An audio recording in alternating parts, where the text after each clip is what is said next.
अब हो गया। किसान साथियों नमस्कार, मैं दिनेश कुमार आज आपके समक्ष आए हैं लहसुन की एक और नई जानकारी देने के लिए। भाई लहसुन की हार्वेस्टिंग किस प्रकार करें, लहसुन की हार्वेस्टिंग कब करना चाहिए और कैसे करना चाहिए, इसका हम थोड़ा सही तरीके से मैनेजमेंट करेंगे तो जो खराब होता है हमारा लहसुन, जो खराब होने की हमें जल्दी खराब होने की समस्या आती है वो समस्या का सामना नहीं करना पड़ेगा। तो इसके लिए हम आज आपको बताते हैं। यह लहसुन की फसल आप देख रहे हो 140 दिन की यह फसल हो चुकी है, समथिंग 140 दिन।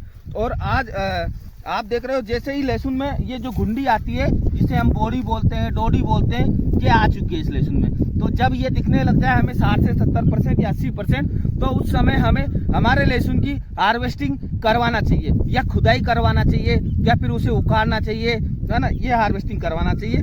तो अब जैसे ही हमारा लहसुन हो जाएगा बराबर से 140 दिन के समथिंग, तो हम इसकी हार्वेस्टिंग करा सकते हैं। अब हार्वेस्टिंग कराने के समय आप पौधा देख रहे हो ऑटोमेटिक ही सूखने लग जाता है, और इसकी जो बढ़वार होती है वो बढ़वार भी घट जाती है ऑटोमेटिक ही। तो हम इसकी हार्वेस्टिंग कराएंगे। अब हार्वेस्टिंग हम दो तरीके से करा सकते हैं। पहला तो होता है कि हम इसी को ही मजदूरों की सहायता से उपड़ा सकते हैं, और मजदूरों की सहायता से अगर नहीं उपड़ाएं तो उसे हम कल्टी की सहायता से भी, जो ट्रैक्टर के साथ एक पार्ट्स होता है जिसे हम कल्टीवेटर बोलते हैं, तो कल्टीवेटर लगाकर फिर हम लहसुन को उपाड़ सकते हैं। आप देख रहे होंगे यह लहसुन है, ये हमने इसमें कल्टी लगवाई थी, और कल्टी की सहायता से ये देखो किस प्रकार से उपाड़ रखा है।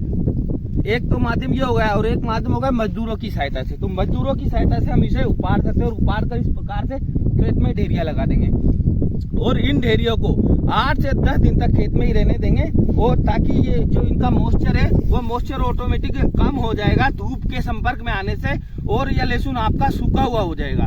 और जब आप मार्केट में सूखा लहसुन लेकर जाओगे तो इसके भाव भी आपको अच्छे मिलेंगे, और आप ये लहसुन की क्वालिटी भी देख सकते हो, बहुत बढ़िया जबरदस्त क्वालिटी है लहसुन की।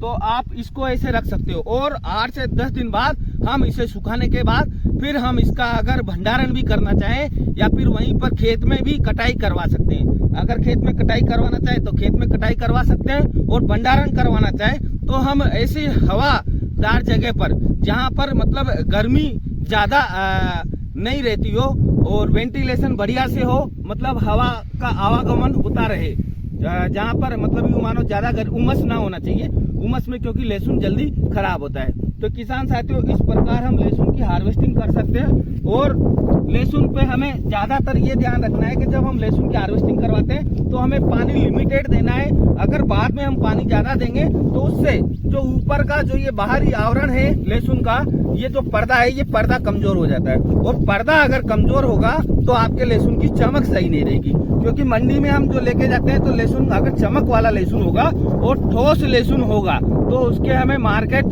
भाव अच्छे मिलेंगे। तो किसान साथियों इसी प्रकार हम इसका भंडारण भी कर सकते हैं, और भंडारण करने के लिए हम जब इसको भंडारण करेंगे तो ऐसे के ऐसे ही इनको बांध कर बढ़िया से पूड़ी बनाकर, और हम इसका आराम से अच्छी जगह पर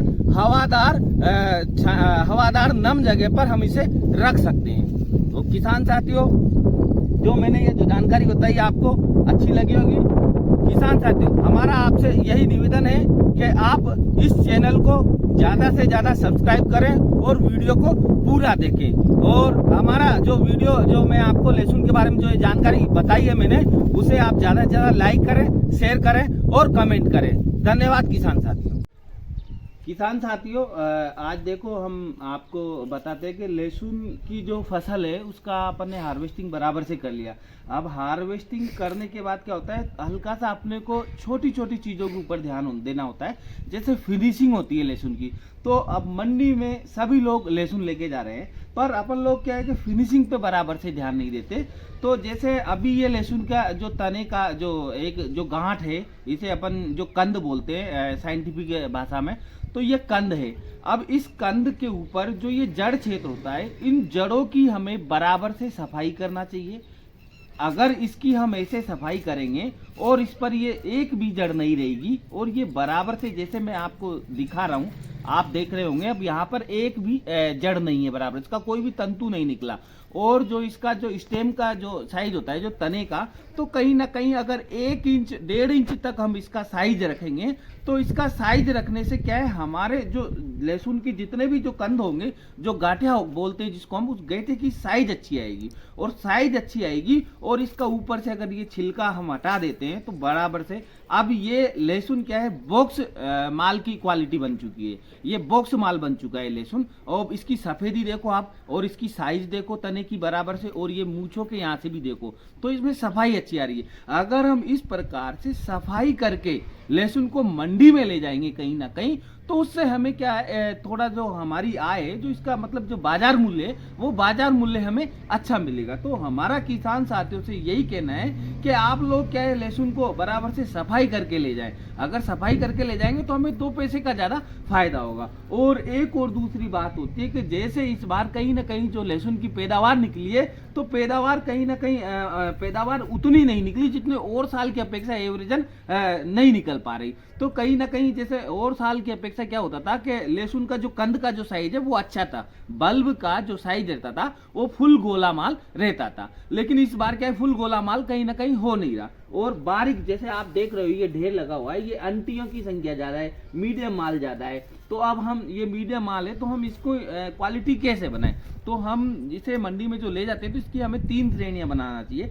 अगर हमारे लहसुन में फुल गोला माल कि अगर 60 से 70%, 60% फुल गोला माल है, तो हम फिर फुल गोला माल का अलग से कैटेगरी बनाएंगे। और अगर कहीं ना कहीं ये मीडियम साइज ज़्यादा है या लाटरी साइज ज़्यादा है, तो लाटरी को अलग निकालेंगे और मीडियम को अलग निकालेंगे, और तीनों का हमें बाजार भाव अच्छा मिलेगा। और कहीं ना कहीं मीडियम और लाटरी रहता है तो फिर हमें उसको मिक्स करके ही बेचना चाहिए, फिर हमें ज़्यादा अलग नहीं करना चाहिए। अगर हम अलग करेंगे और क्वालिटी वाइज अलग अलग बनाएंगे उसको, मोटा माल, मीडियम माल, बारीक माल, तो हमें फिर घाटा होगा। इसलिए हमारा किसान साथियों से यही कहना है कि हम लोग खेती तो सब लोग अच्छे तरीके से करते हैं, पर कहीं ना कहीं हम इसमें जो बाद में मैनेजमेंट करना होता है, जो रख रखाव करना होता है, उस चीज़ पर हम बराबर से फोकस नहीं कर पाते। तो हमें साफ सफाई पर बराबर से ध्यान रखना है, और इसकी जो क्वालिटी बनाते हैं हम मोटा